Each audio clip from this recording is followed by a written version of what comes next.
Hello po sa lahat ng viewers, isang mapagpalang araw po sa inyong lahat, saan man kayo dako ng mundo.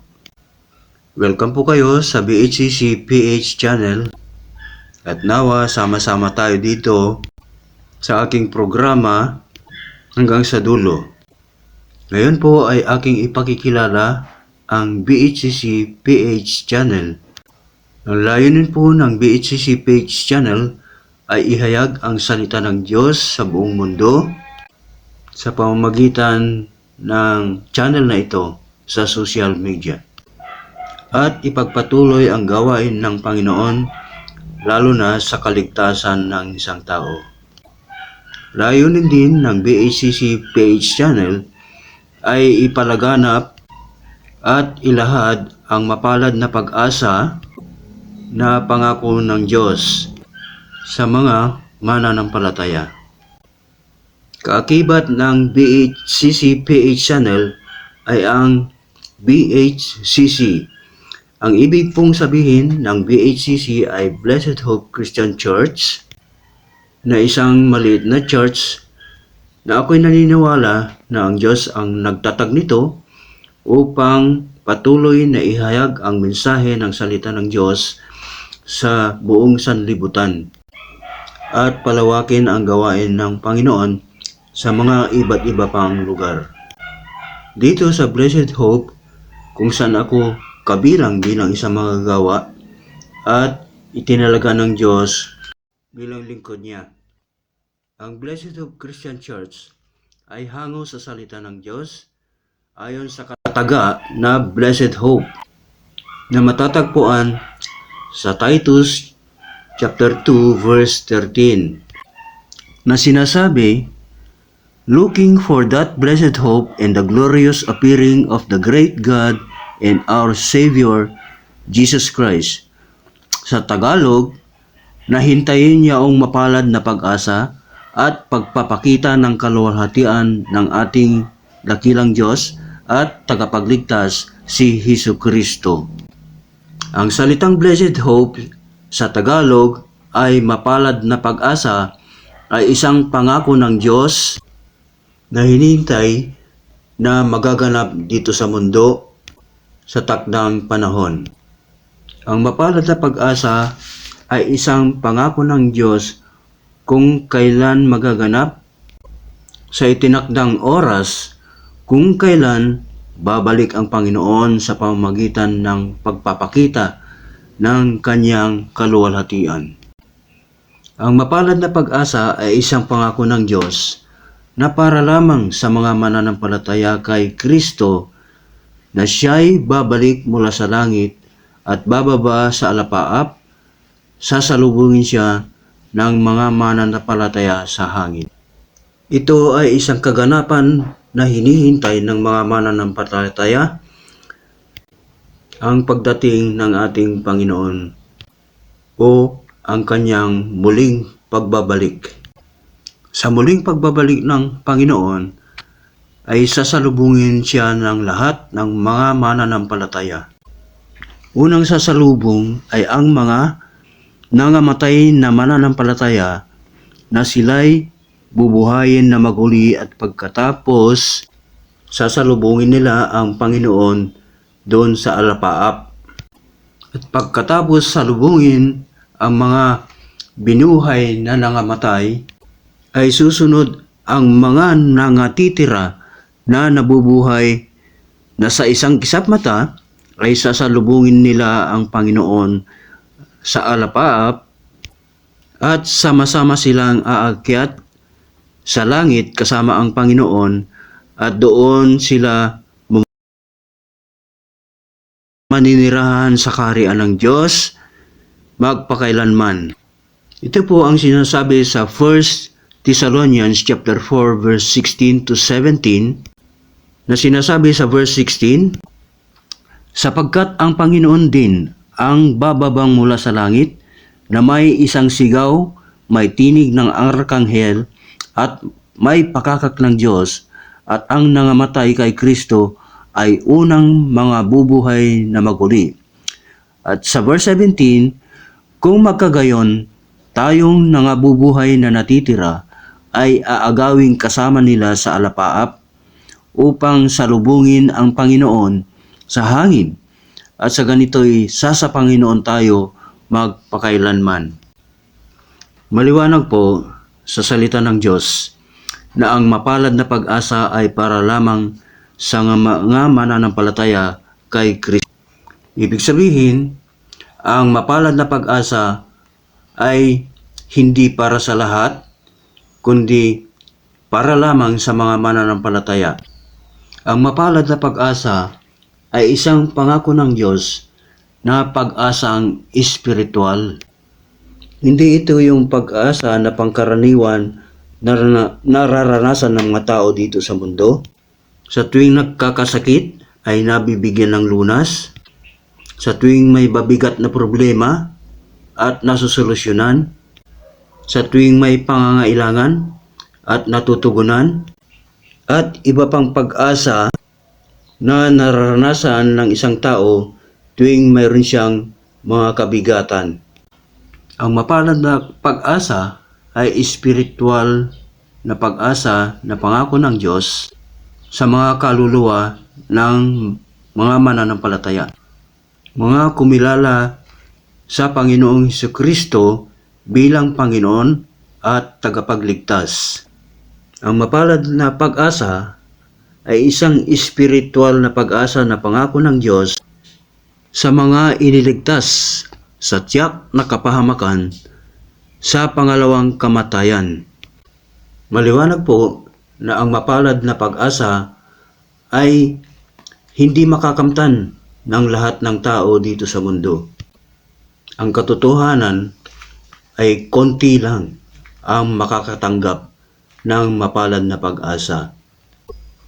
At ang hindi makakatanggap ng mapalad na pag-asa ay ilalagay sila sa isang lugar na kung saan doon nila mararanasan ang walang hanggang kaparusahan ng ating Diyos.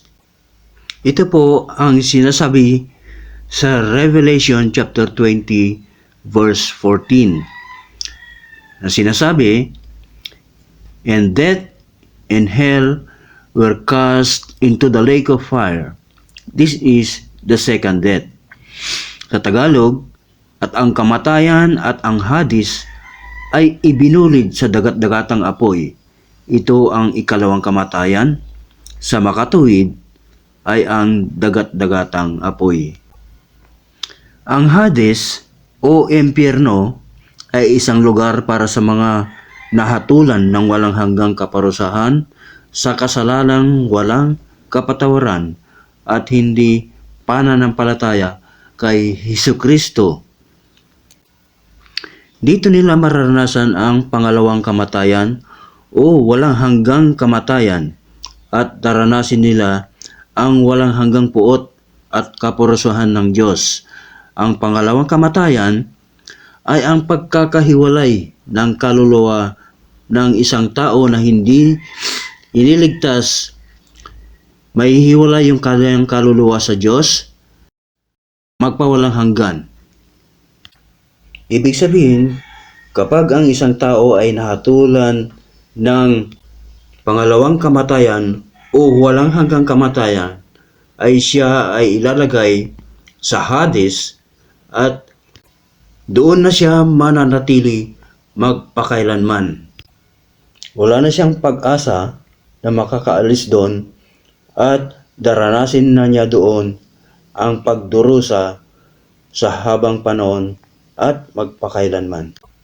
Sa inyo pong lahat na nakapakinig sa paksa na ating tinalakay, nawa po ay meron po tayong natutunan at nawa ang paksa na ating tinalakay ay naging makabuluhan sa ating mga buhay at nawa magsilbing paalaala lalo na sa mga walang tiyak na makakamtan ang mapalad na pag-asa.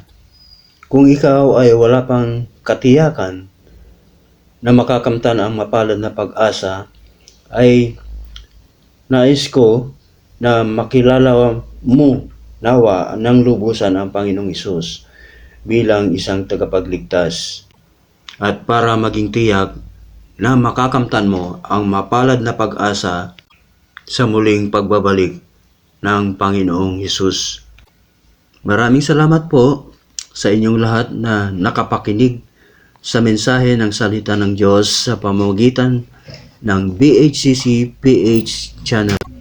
At kung meron po kayong mga katanungan o gustong linawin tungkol sa paksa na ating napag-usap, maaari po kayong magkomento at ipadala ang iyong mensahe dito sa BHCC PH channel. At sa biyaya ng Panginoon ay sasagutin natin mga katanungan sa susunod na upload.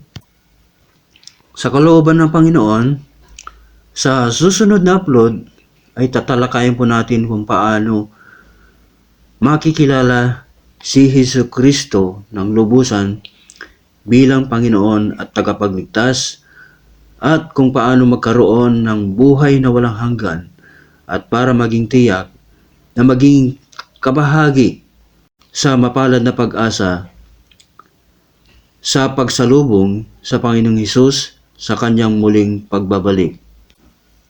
Muli, maraming salamat sa inyong pakikinig at panonood sa BHCC PH channel. At ako po'y nagsasabing, habang may buhay, may pag-asa. Ngunit mahalaga ay masumpungan nawa natin ang mapalad na pag-asa na pangako ng Diyos. Maiksi lamang ang buhay at ang kamatayan ay tiyak. Nawa, bago huminto ang ating buhay dito sa mundo at huminto yung ating hininga, ay maging tiyak nawa ang ating kaligtasan at maranasan ang galak ng kaligtasan habang tayo ay nabubuhay dito sa lupa at habang hinihintay natin ang muling pagbabalik ng ating Panginoong Hesus. Nais ko lamang po na ipaalam sa inyo ang mga concerns ng Blessed Hope Christian Church. Sa kasalukuyan po ay meron kaming ginagawang renovation sa worship hall sa isang house church na kung saan dito dinadaos yung aming pag-worship. At dahil walang sapat na budget o kapos ng budget, ay nahihinto yung ginagawa naming renovation. Kaya ngayon, kami po ay nangangalap ng budget para may pagpatuloy yung renovation. Hangarin ng Blessed Hope Christian Church ay mapalawak ang ministry sa mga iba pang lugar. Patuloy na makapagpatayo ng mga church building para makapag-umpisa ng gawain. Patuloy na mas marami pang maabot na kaluluwa na magsasamba sa Panginoong Diyos. Sa kasalukuyan po ay may mga nakahandang lugar na naghihintay na tayuan ng church building. Ngunit hindi ito magaganap hanggat walang sapat na budget o financial o pananalapi na gagamitin. Kaya ako po'y nananawagan sa inyong lahat na nagnanais na maging kabahagi ng ministry ng Diyos sa pamamagitan ng Blessed Hope Christian Church.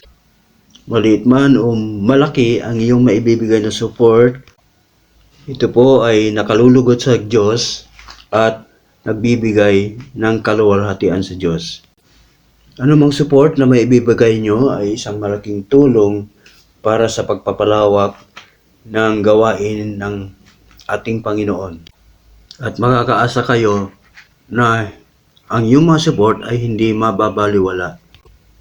Ang BHCC PH channel ay lagi pong magbibigay ng update at report sa lahat ng mga support na matatanggap ng BHCC PH channel para malaman ninyo na ang iyong binibigay na support ay nagagamit para sa gawain ng Blessed Hope Christian Church at sa gawain ng Panginoon.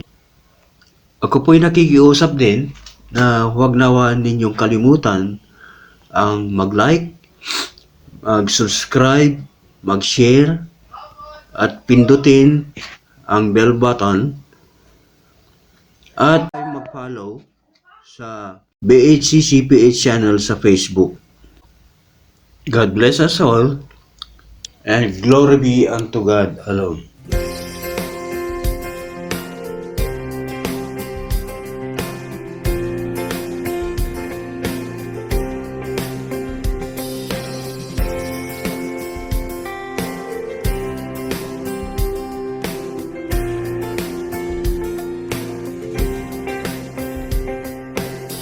I come before you today. There's just one thing that I want to say. Thank you, Lord. Thank you, Lord, for all you've given to me, for all the blessings that I cannot see. Thank you. Thank you, Lord. Thank you, Lord. With a grateful heart, with a song of praise, with an outstretched arm, I will bless your name and thank you, Lord. I just want to thank you, Lord. Thank you, Lord. Well, I just want to thank you, Lord. Thank you,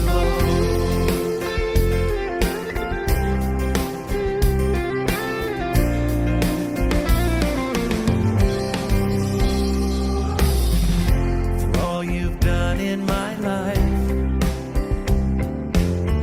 You took my darkness and gave me your light. Thank you, Lord.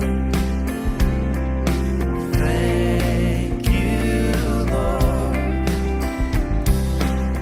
You took my sin and my shame. Yes, you did. You took my sickness and healed all my pain. Thank you, Lord. Thank you, Lord. With a grateful heart, with a grateful heart, with a song of praise, with an outstretched arm, I will bless your name and thank you, Lord. I just want to thank you, Lord. Thank you, Lord.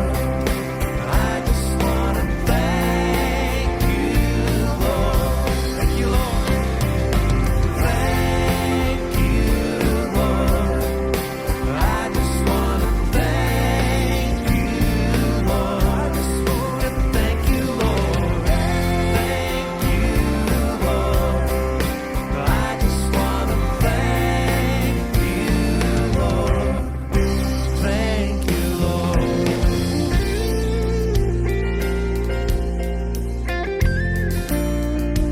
Lord, we thank you today for your goodness, for your mercy.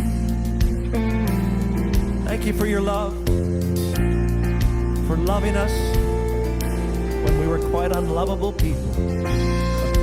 Thank you, Lord.